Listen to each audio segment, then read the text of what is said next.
বললাম, মহারাজ, আমার কাছে টাকা পয়সা নেই, কোনো মূল্যবান জিনিসই নেই। এই আলখাল্লা, কম্বল, 4-5খানা বই আর এক মহাত্মার দেওয়া একটি দক্ষিণাবর্ত শঙ্খ এবং একটা মালা আছে। আমি তো আর এই রাস্তায় ফিরবো না, দক্ষিণ তট পরিক্রমা করার ইচ্ছা রয়েছে। এই বলে তাকে শাঁখ এবং শঙ্খ স্ফটিকের মালাটি দেখালাম। তিনি দক্ষিণাবর্ত শঙ্খটিকে মাথায় ঠেকিয়ে বললেন, এই জিনিসের কদর ওরা বুঝবে না। ভিল লুটেরাদের চোখে এর কোনো দাম নেই। তবে এই মালাটি দেখতে বড় মুক্তার মালার মতো। মুক্তা ভেবে এটিকে ওরা ছিনিয়ে নিতে পারে। মালার সুতো ছিঁড়ে দিয়ে তিনি একটি দুটি করে কম্বলের উপর নিচে 28টি শঙ্খ স্ফটিক কম্বলের উভয় প্রান্তে গুঁজে গুঁজে এমনভাবে সেলাই করে দিলেন যে দৃষ্টি দিলেই মনে হবে কম্বলটা অনেক জায়গায় ছিঁড়ে গেছে, তাই সেলাই করা হয়েছে। ছেঁড়া কম্বলের আর দাম কি? মহান্তজি আমার জন্য অনেক মেহনত করলেন। এই সময় খাবার ডাক পড়ল। মহান্তজির সঙ্গে আমরা খেতে বসলাম। কালকের মতোই আমরা রুটি গুড় খেয়ে মন্দিরের বারান্দায় সবাই মিলে ছড়িয়ে ছিটিয়ে বসলাম। মহান্তজিও আজ তাঁবুতে না গিয়ে আমাদের কাছে বসে মন্দিরের দেওয়ালে গা ঠেকিয়ে বিশ্রাম ও বিশ্রম্ভালাপে মেতে রইলেন। একসময় হাসতে হাসতে বললেন, मतिंदर का पास बांग्ला भाषा थोड़ा बहुत सीखने के लिए कोशिश कर रहा। बांग्ला हरफ में अ आ ई वगैरह मैंने सीख लिया। सुनिए कविता। पाखी सब करे रब राती पोहाइलो। क्या मतिंदर, उसका बाद क्या? मतीन्द्र जी কাননে কুসুম কলি বলা মাত্রেই তার পদ্যটি মনে পড়ে যাওয়ায় তিনি সাত তাড়াতাড়ি বলে উঠলেন, কাননে কুসুম কলি সকলই ফুটিল।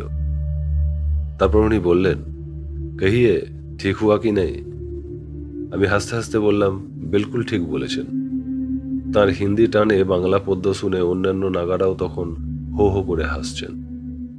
তিনি মতীন্দ্রের দিকে তাকিয়ে নিয়েই আমাকে চোখ টিপে বললেন, हमारा मास्टर जी बहुत अच्छा टीचर है। उनका पास मैंने बहुत सा बांग्ला लफ्ज सीख लिया।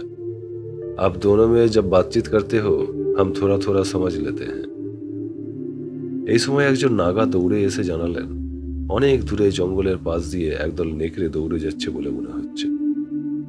উনি বললেন, कोई डर नहीं, कोई डर नहीं। हम लोग कालेश्वर भैरव जी का आश्रय में है। जंगल में जानवर दौड़ेगा नहीं तो क्या एक पैर में खड़ा होकर ध्यान लगाएगा? नागा लज्जा पेয়ে চলে গেলেন। महंत जी আমাকে লক্ষ্য করে বলতে লাগলেন, उस तरफ जो जंगल दिखाई देता है वो रामायण के युग में जनस्थान थे। उधर खर और दूषण राजत्व करते थे। वही स्थान से शूर्पणखा पंचवटी में जाकर सीता जी के ऊपर हमला किए थे। लखन जी उनका नास और कान काट डाला। उस वक्त जनस्थान में विकट राक्षस लोगों ने निवास करते थे। वो लोग नरखादक थे। अभी जनस्थान का कुछ अंश खरगोन जिला हुआ। अभी राक्षस नहीं है, नरखादक, लेकिन जानवर बहुत है। विकट जीव राक्षसों का स्थान में हिंस्र जानवर है। बहुत काल बीत गए, तब भी स्थान महत्व नहीं बदल हुए। আমি বিনীতভাবে মহান্তজিকে জিজ্ঞাসা করলাম, আপনি কি খরদূষণ, রাবণ, শূর্পণখা প্রভৃতিকে নরখাদক বিকট জীব বলেই মনে করেন? আমার তো মনে হয় পুরাণকারদের কাল্পনিক বর্ণনানুসারে বানর, যক্ষ, রাক্ষস, কিন্নর, নাগ ও দৈত্য প্রভৃতি জাতির লোকেরা কোনো বিকট দর্শন, বিভৎস আকৃতির জীব ছিলেন না।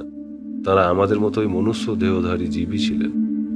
মহর্ষি বাল্মীকি প্রণীত রামায়ণে এ কথা স্পষ্টভাবেই বলা হয়েছে, পরদ্বারাভিগমনে অভিলাষ, পরের ধনে লিপ্সা, বেদাভ্যাস এবং শঙ্করে ভক্তি, এই হলো রাক্ষসের ধর্ম। দৃষ্টা তু বিকলান ব্যঙ্গানাথান রোগিনস্তথা, দয়া না জায়তে যস্য স রক্ষ ইতি মে মতিহি। অর্থাৎ বিকলাঙ্গ, অনাথ ও রোগীদেরকে দেখে যাদের মনে দয়ার উদয় হয় না, তারাই রাক্ষস। আমার কথা শেষ হতে না হতেই মতীন্দ্রজি হোঁস করে উঠলেন। স্নান করতে গিয়ে তাকে যে কিঞ্চিত কটাক্ষ করেছিলাম, সে তাপ তার মনে জমেছিল। তিনি এই সুযোগে সেই মনের ঝাল মেটানোর জন্য আমাকে প্রতি আক্রমণে উদ্যত হলেন। তার দিকে তাকিয়ে মহান্তজি বললেন, हाँ हाँ, आपको कुछ वक्तव्य है तो उसको उगाड़ दो। आप लोग दोनों बंगाली हैं, अपना भाषा में सवाल जवाब कीजिए। हम समझ लेंगे। शास्त्र के बारे में जितना सवाल जवाब होता है, उस विचार में सत्य उद्घाटित होता है। তাঁর এই আশ্বাস ও পরোক্ষ উৎসাহ পেয়ে মতীন্দ্রজি আমাকে বললেন, এইমাত্র আপনি গুরুজিকে রাক্ষসদের সম্বন্ধে যা বললেন, তাতে রাক্ষসরা যে স্বভাব ধর্মে রাক্ষস এই কথাই স্পষ্ট হয়েছে। কিন্তু তাদের যে মনুষ্য দেহ ছিল, এ কথা কিভাবে যুক্তিতে প্রতিষ্ঠিত হয়? বিশেষত রাবণের কথা ভাবলে রাক্ষসরাজকে তো কিছুতেই মনুষ্য দেহধারী বলে মনে হয় না। আমরা ছোটবেলা হতেই শুনে আসছি রাবণ দশানন, তাঁর 10 মুন্ড, 20 হস্ত, 20 লোচন। বাংলাদেশের ঘরে ঘরে যে কৃত্তিবাস রামায়ণ পাঠ হয়, তাতে কৃত্তিবাস স্পষ্ট ভাষায় লিখেছেন, 20 পাটি দাঁত মেলি রাবণ রাজা হাসে, অশোক কিং সুখ যতা ফুটে ভাদ্র মাসে। 10টা মুন্ড না হলে কি 20 পাটি দাঁত সম্ভব হয়? 20 পাটি দাঁত কি কোনো মানুষের থাকে? আপনি হয়তো বলবেন, মহাকবি কৃত্তিবাস সর্বদা বাল্মীকির রামায়ণকে অনুসরণ করেননি। কিন্তু মহর্ষি বাল্মীকিকৃত রামায়ণেরই উত্তরকাণ্ডে, যেখানে অগস্ত্য রামচন্দ্রকে রাবণের জন্মবৃত্তান্ত বলছেন, সেখানেই তিনি বলেছেন, 10 গ্রীবং মহাদ্রং স্ট্রং নীলাঞ্জন চয় পবম তাম্রষ্ঠং 20 ভুজম মহাসং দীপ্ত মূর্ধজম। অর্থাৎ রাবণের 10টি মাথা, ভীষণ দাঁত, 20খানি হাত, বর্ণ নীলমেঘের মতো, ওষ্ঠ তাম্রবর্ণ, মুখ ভয়ঙ্কর এবং কেশ প্রদীপ্ত অগ্নির ন্যায় ছিল। এরপরেও কি বলবেন যে রাক্ষসরা আমাদের মতো মনুষ্যাকৃতি ছিল? মানুষের মধ্যে কখনো কি কারো 10টা মাথা বা 20খানি হাত দেখেছেন? ওই রকম বিকলাঙ্গ, বিকৃত, কিম্ভূত কিমাকার জীব বিশেষকে মনুষ্য শ্রেণীভুক্ত বলে চিন্তা করা কি করে সম্ভব? মতীন্দ্রজির কথা শেষ হতে মহান্তজি বলে উঠলেন, क्या बात, इसको कोई जवाब नहीं। আমি মতীন্দ্রজিকে সম্বোধন করে বলতে লাগলাম, রামায়ণের উত্তরকাণ্ড হতে যে সংস্কৃত শ্লোকটি উদ্ধৃত করে আপনি রাবণকে 10 গ্রীবং 20 ভুজম বলে সাব্যস্ত করতে চাইছেন, আপনার এই আপাতগ্রাহ্য প্রমাণের মূলেই ভুল আছে। উত্তরকাণ্ড বাল্মীকির লেখা নয়, পরবর্তীকালে এই অংশটি মূল বাল্মীকিতে প্রক্ষিপ্ত করা হয়েছে। উত্তরকাণ্ড শব্দটির মধ্যেই তার ইঙ্গিত আছে। উত্তর মানে পরবর্তী, যেমন উত্তরকাল, উত্তর পুরুষ, উত্তরাধিকার ইত্যাদি। অর্থাৎ রামায়ণ রচিত হওয়ার পরবর্তীকালে এটি সংযোজিত। সংস্কৃত রামায়ণে ভালো করে লক্ষ্য করলেই দেখতে পাবেন, লঙ্কাকাণ্ড শেষ হবার পরে সমগ্র রামায়ণ পাঠের ফল এবং ফলশ্রুতির কথা লেখা আছে। আমাদের দেশে গ্রন্থ রচনার রীতি অনুসারে এটি গ্রন্থ পরিসমাপ্তির সূচক। কাজেই নিঃসংশয়ে সিদ্ধান্ত করা চলে যে মূল বাল্মীকি রামায়ণে উত্তরকাণ্ড ছিল না। সাধারণের বিশ্বাস অনুযায়ী বাল্মীকি রামায়ণ সপ্তকাণ্ড বিশিষ্ট নয়। অযোধ্যাকাণ্ড হতে যুদ্ধকাণ্ড পর্যন্ত মাত্র 5টি কাণ্ডে এই মহাকাব্য সমাপ্ত। বাঙালি মহাকবি কৃত্তিবাস বাংলা রামায়ণ লিখে মৃত্যুজিৎ কীর্তির অধিকারী হয়েছে। বাংলা মুলুকের সর্বত্র তাঁর বইয়ের সমান আদর। আমি নিজেও তাঁর বই পড়ে রামায়ণের রস আস্বাদন করেছি। তবুও সত্যের খাতিরে কথা বলতে বাধ্য যে বাল্মীকি রচিত উপাখ্যানের সঙ্গে পদ্মপুরাণ এবং বাংলাদেশের কথক ঠাকুরদের বর্ণিত লোকপ্রিয় অনেক কল্পিত রসালো কাহিনী মিশিয়ে তাঁর ওই অপরূপ ও অনুপম কাব্যটি রচনা করেছেন। তাই তাঁর বইয়ে 10 মুন্ড, 20 হস্ত, 20 লোচনের ছড়াছড়ি। কোনো শাস্ত্রীয় বিচারে ওইসব কাল্পনিক কবি কাহিনী বা লোকশ্রুতিকে প্রামাণ্য বলে স্বীকার করা যায় না। একথা সবাই জানেন যে রাবণ পুলস্ত ঋষির পৌত্র, বিশ্রবা ঋষির পুত্র। শৌর্যে বীর্যে তিনি শুধু দেব দৈত্য জয়ী ছিলেন না, তিনি ছিলেন বেদজ্ঞ। তাঁর রচিত বেদভাষ্য দুর্লভ হলেও একেবারে বিলুপ্ত হয়নি। রাবণের যখন মুমূর্ষু অবস্থা, তখন স্বয়ং রামচন্দ্রও তাঁর কাছে উপদেশ প্রার্থী হয়েছিলেন। এইরকম শৌর্য, বীর্য, পরাক্রমশালী এবং ধুরন্ধর পণ্ডিত একজন ঋষিপুত্রকে কি মনুষ্যতর জীব বলে মনে হয়? সাধারণ বুদ্ধিতে কি মনে হয়? আসল কথা, তিনি পণ্ডিত হলেও তাঁর প্রকৃতি ছিল অত্যন্ত ভয়ঙ্কর। তাঁর ভয়ে এবং বিক্রমে 10 দিক প্রকম্পিত হতে বলে দশানন আখ্যা দেওয়া হয়েছিল। ঠিক যেমন সিংহ অত্যন্ত ভয়ঙ্কর বলে সিংহকে পঞ্চবদন, পঞ্চবক্ত্র, পঞ্চাস্য প্রভৃতি নামে অভিহিত করা হয়। তাই বলে কি সিংহের 5টা মুখ না 5টা মাথা? মূল রামায়ণ থেকে কিছু উদাহরণ দিলে আমার বক্তব্য আরও স্পষ্ট হবে। সুন্দরকাণ্ডে দেখা যায় রামের চর রূপে হনুমান গভীর রাত্রে রাবণের শয়নকক্ষে প্রবেশ করে দেখলেন, কাঞ্চনাঙ্গ দশন্নদ্ধৌ তদর্শু সহ মহাত্মনঃ বিক্ষিপ্তৌ রাক্ষসেন্দ্রস্য ভুজাবিন্দ্রধ্বজোপমৌ। অর্থাৎ সুবর্ণময় অঙ্গদে ভূষিত মহাকায় রাক্ষসরাজ রাবণের বাহু দুটি ইন্দ্রধ্বজের মতো শয্যার উপর ছড়ানো রয়েছে। এখানে ভুজৌ ইন্দ্রধ্বজাপমৌ শব্দ দুটি দ্বিবচনান্ত। রাবণের প্রকৃতপক্ষে 20টা হাত থাকলে বহু বচনান্ত শব্দের প্রয়োগ থাকত। বলুন, নিদ্রাকালে রাবণের বাকি 18খানা হাত কোথায় গেল? তা কোনো কালেই ছিল না বলেই হনুমান স্বাভাবিক মানুষের মতো 2টি হাতই দেখেছিলেন। হনুমান আরও দেখেছিলেন, তস্য রাক্ষস রাজস্ব নিশ্চক্রাম মহামুখাত শয়নাস্য বিনিশ্বাসহ পুরয়ন্নিবি তদ্গৃহম মুক্তা মণি বিচিত্রেণ কাঞ্চনেন বিরাজতা মুকুটেনা প্রবৃত্তেন কুণ্ডল উজ্জ্বলিতা ননম। অর্থাৎ মণিমুক্তা খচিত কুণ্ডলের উজ্জ্বল আভায় রাবণের মুখখানাও উজ্জ্বল। তার মুখবিবর হতে বহির্গত ভুক্তান্ন এবং পানের গন্ধপূর্ণ নিঃশ্বাসে ঘরখানা ভরে রয়েছে। লক্ষ্য করুন, ওই শ্লোক দুটিতে মহামুখাত এবং আনানম শব্দ দুটিও একবচনান্ত। অর্থাৎ রাক্ষসরাজ রাবণের মুখ আমাদের মতো একটাই ছিল, 10টা নয়। আরও কিছু প্রমাণ দিচ্ছি। পঞ্চবটী বন হতে সীতাকে অপহরণ করে নিয়ে যাওয়ার সময় রাবণ আস্ফালন করে সীতাকে বলেছিলেন, দেখো সীতা, আমি আকাশ পথে থেকেই আমার এই 2খানা হাত দিয়ে এই পৃথিবীকে উত্তোলন করতে পারি, সমুদ্রকে পান করে ফেলতে পারি, এমনকি যুদ্ধে যমকেও সংহার করতে পারি। উদ্বাহেয়ং ভুজাব্যান্তু মেদনী মৎসরে স্থিত আপিয়েয়ং সমুদ্রঞ্চ মৃত্যুং হন্যাং রণে স্থিত। এখানেও দেখুন, ভুজাভ্যাম দ্বিবচনান্ত শব্দ, বহুবচন নয়। নিজের বল বিক্রমের আস্ফালন করতে গিয়ে এখানেও রাবণ নিজ মুখে 2খানা হাতের কথাই বলেছেন। 20খানা হাতের অধিকারী হলে নিশ্চয়ই ওই সময় তিনি বড়াই করতে ছাড়তেন না। ওই অরণ্যকাণ্ডেই দেখা যায় অশোক বনে সীতাকে নানা রকম ভয় ও ঐশ্বর্যের প্রলোভন দেখিয়েও কামার্ত রাবণ যখন কিছুতেই তাকে বশীভূত করতে পারলেন না, তখন তিনি সীতার পায়ে পড়ে বলেছিলেন, রাবণ কখনো স্ত্রীলোকের চরণে মস্তক অবনত করে নতি জানায়নি। নেমাহা সুন্না ময়া বাচহ শুষ্য মানেন ভাসিতা ন চাপি রাবণঃ কঞ্চিত মূর্ধনা স্ত্রীং প্রণমেতঃ। এখানেও মূর্ধনা তৃতীয়ার একবচন, অর্থাৎ রাবণের মুন্ড একটাই ছিল। রামায়ণ ছাড়া অন্যত্রও আমার সিদ্ধান্তের অনুকূলে অনেক প্রমাণ পাচ্ছি। বেদব্যাস রচিত মহাভারতে আছে, মহামুনি মার্কণ্ডেয় যখন রাজা যুধিষ্ঠিরের কাছে রাবণের জন্মকথা বর্ণনা করছিলেন, সেখানেও তিনি রাবণের 10টি মাথার কথা বলেননি। কৃত্তিবাসী রামায়ণ বা অর্বাচীন পুরাণ প্রভৃতিতে যেমন রাবণের 10 মুণ্ড ও 20 হস্ত নিয়ে জন্মগ্রহণ করার সঙ্গে সঙ্গে ওই রকম বিকট শিশুকে দেখে জলস্থল অন্তরিক্ষে সর্বত্র হুলস্থুল পড়ে গিয়েছিল বলে নানা বল্গাহীন বর্ণনা আছে।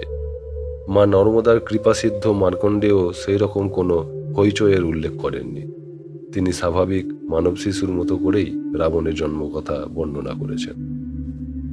বাল্মীকির বর্ণনার সঙ্গে মার্কণ্ডেয়র বর্ণনার মিল আছে। কেবল রাবণের মায়ের নাম নিকষার পরিবর্তে তিনি বলেছেন পুষ্পোৎকটা। আমি মহান্তজিকে শুনিয়ে মতীন্দ্রজিকে অন্য ধর্মের প্রামাণ্য গ্রন্থ হতেও কিছু প্রমাণ শোনালাম। জৈনদের পদ্মপুরাণ নামে একটি গ্রন্থ আছে। এটি প্রায় 2000 বছর বা তারও পূর্বে বিমলাচার্য দ্বারা প্রাকৃত ভাষায় লিখিত হয়েছিল।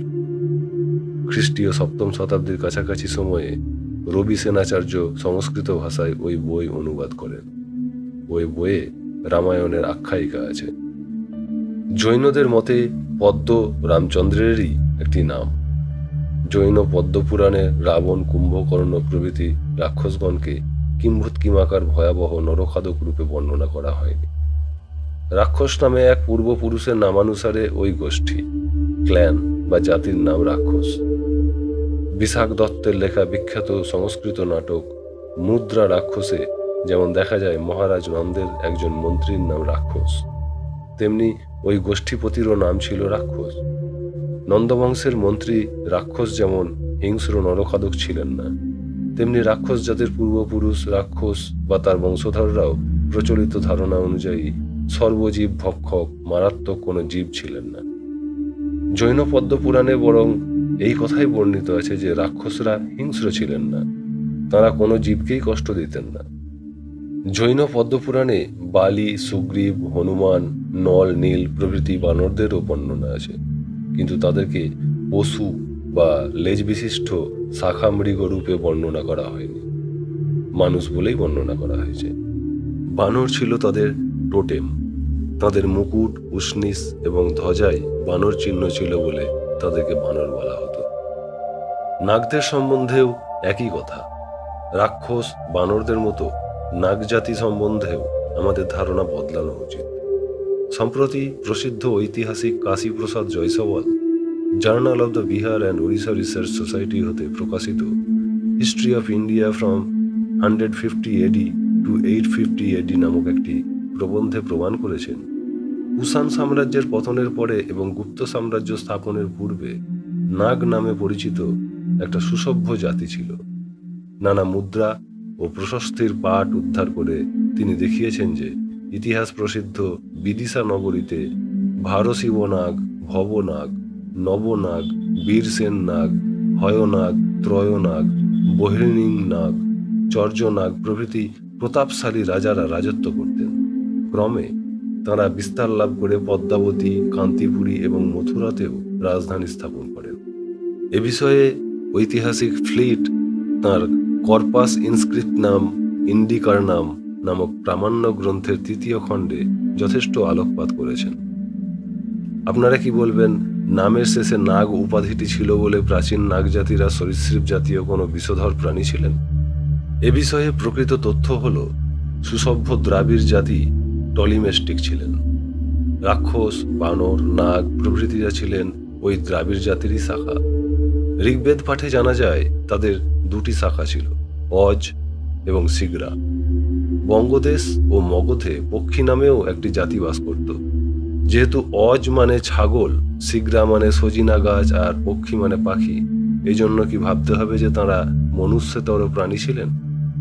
কাজে রাক্ষস বা রাক্ষসরাজ রাবণকেও কিম্ভূত কিমাকার জীব বলে ভাবার কোনো কারণ নেই। ভাবলে তাতে অজ্ঞতার পরিচয় দেওয়া হবে। রাবণ সম্বন্ধে আর 2-1টি কথা বলেই আমার বক্তব্য শেষ করব। রাবণের মৃত্যুর পর বিভীষণ তাঁর মৃতদেহ দর্শনে বিলাপ করতে করতে বলেছিলেন, নিক্ষিপ্য দীর্ঘৌ নিশ্চেষ্ট ভুজাবঙ্গদ ভূষিত মুকুটেনাপ বৃত্তেন ভাস্করাকার বর্চসা।